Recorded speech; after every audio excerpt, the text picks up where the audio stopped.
Well, I'm Jagindar Rana. Good morning. The topic of the day is GST imposed on insurance is not justified. GST imposed on insurance is not justified.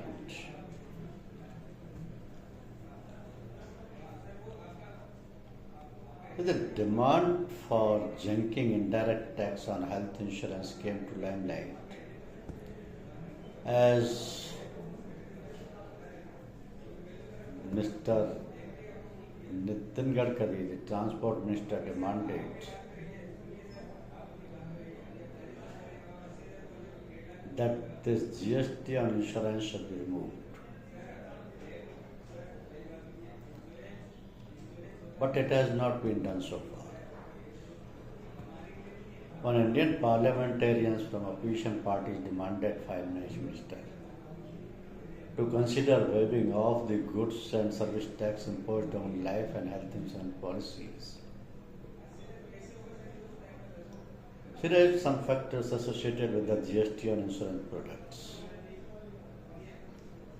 And the two important points were tax has been there on medical insurance even before the introduction of GST, and there was already a pre-GST tax on medical insurance before the GST was introduced. So this is not a new issue, it was already there in all the states. Those protesting here, did they discuss regarding the removal of this tax in their states? India imposed 18% GST on insurance products.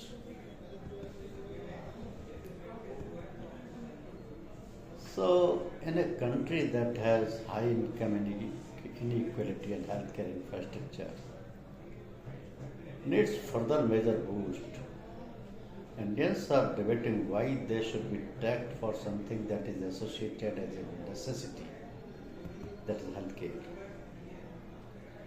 Because the insurance penetration rate in India is far lower compared to many other nations, and tax is an added cost that citizens need to bear if they want to buy medical insurance.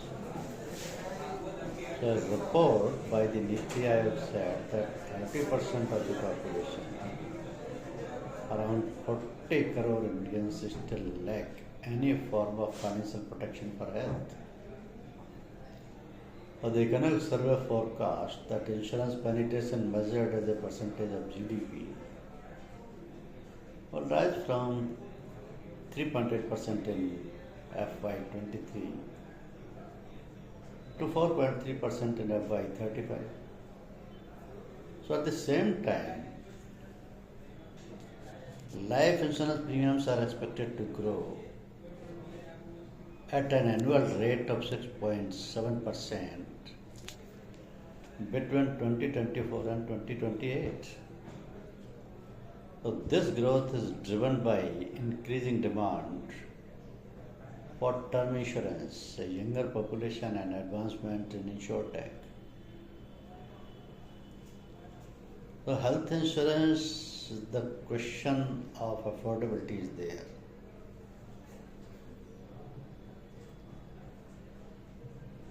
Although the tax structure has been simplified since the introduction of GST in 2017, the affordability factor has become an adverse issue for policyholders.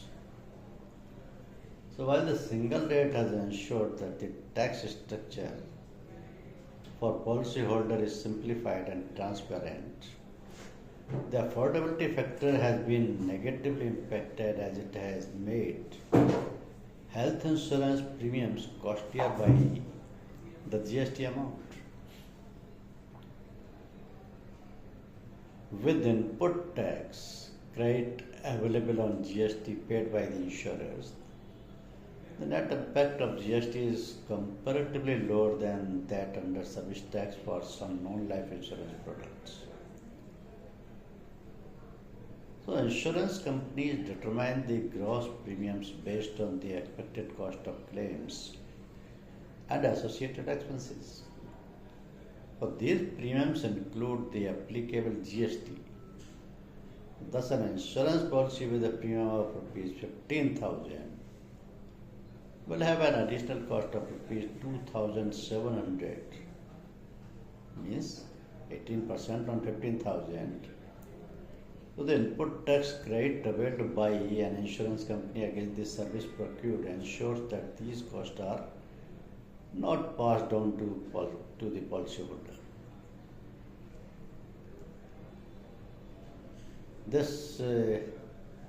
The amount of GST imposed on premium is not justified.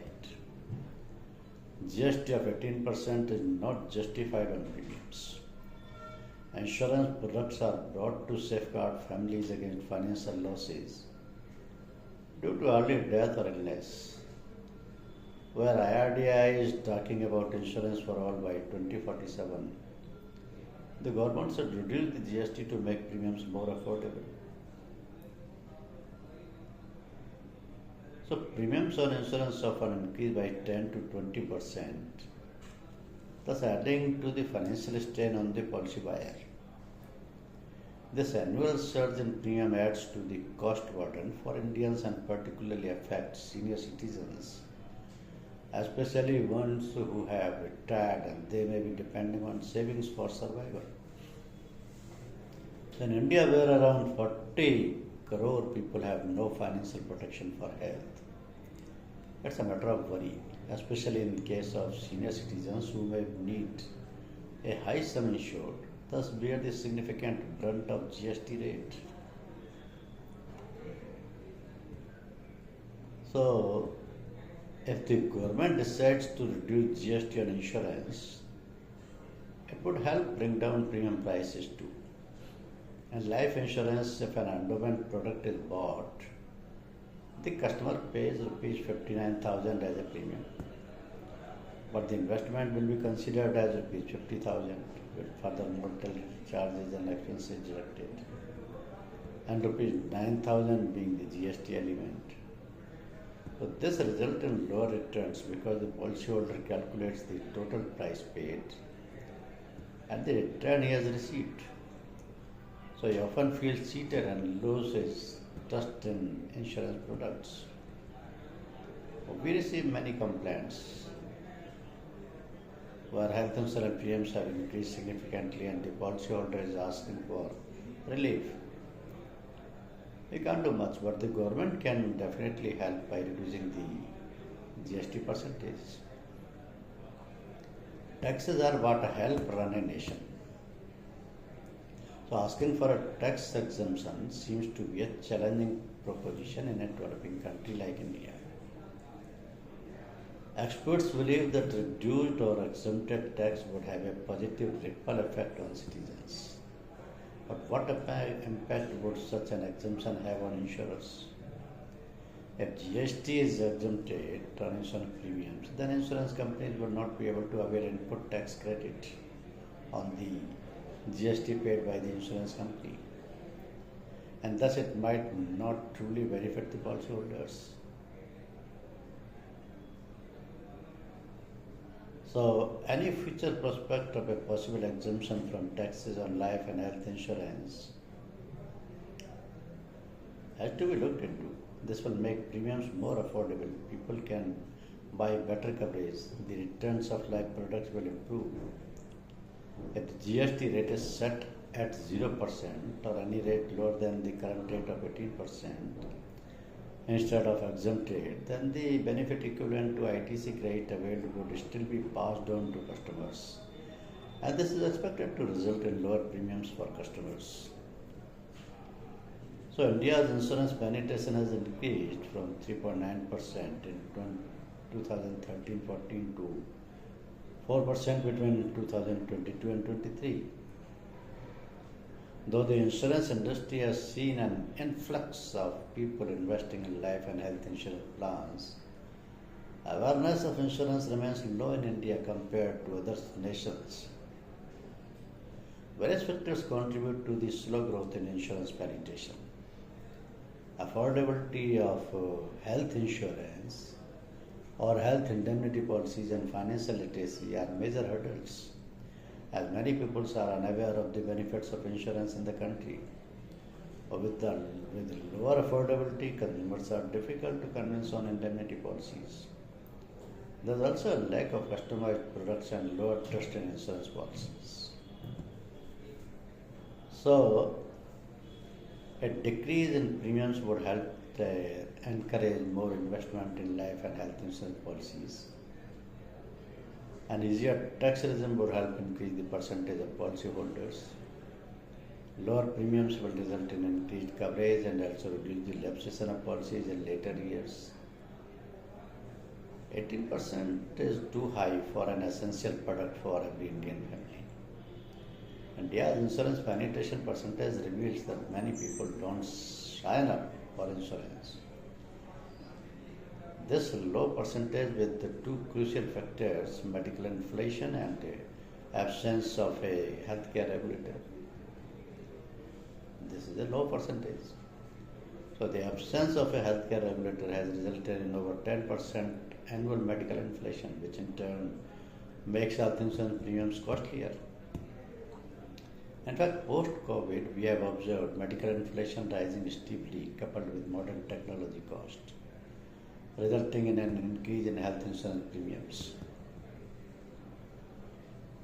In order to propel insurance penetration in India, it is essential to adopt a multifaceted approach and complement it with other factors such as a strong distribution network, innovative products and services, and a seamless claim experience to increase insurance awareness. So, moment of truth is that GST may be one of the problems when it comes to the Indians' reluctance to invest in insurance policies. Another significant reason for this reluctance can be linked to the increased percentage of rejected insurance claims. So a survey conducted by local circles showed that at least 43% of insurance claims have either been partially approved or rejected in the last 3 years. The survey cited the experience of several policyholders who revealed the challenges they faced while applying for an insurance claim. So from insurance companies rejecting claims by classifying a health condition as a pre-existing condition to only approving a partial amount, 43% of health insurance policyholders who filed a claim in the last 3 years struggled with getting it processed. So the insurance industry experiences significant fraud in the reimbursement mode, leading to high rejection rates. An insurance claims rejection does have a negative impact on policyholders. So insurance claim rejection does break the trust of the policyholder because the moment of trust for an insurance product is the claim. A lot is being done by the IRDAI to improve the policyholder's experience, like the new health insurance guidelines and the revamped grievance mechanism. So to increase the penetration and to increase the portfolio of life and health insurance, this is a necessity today that this GST should be either lowered or removed. Thank you very much.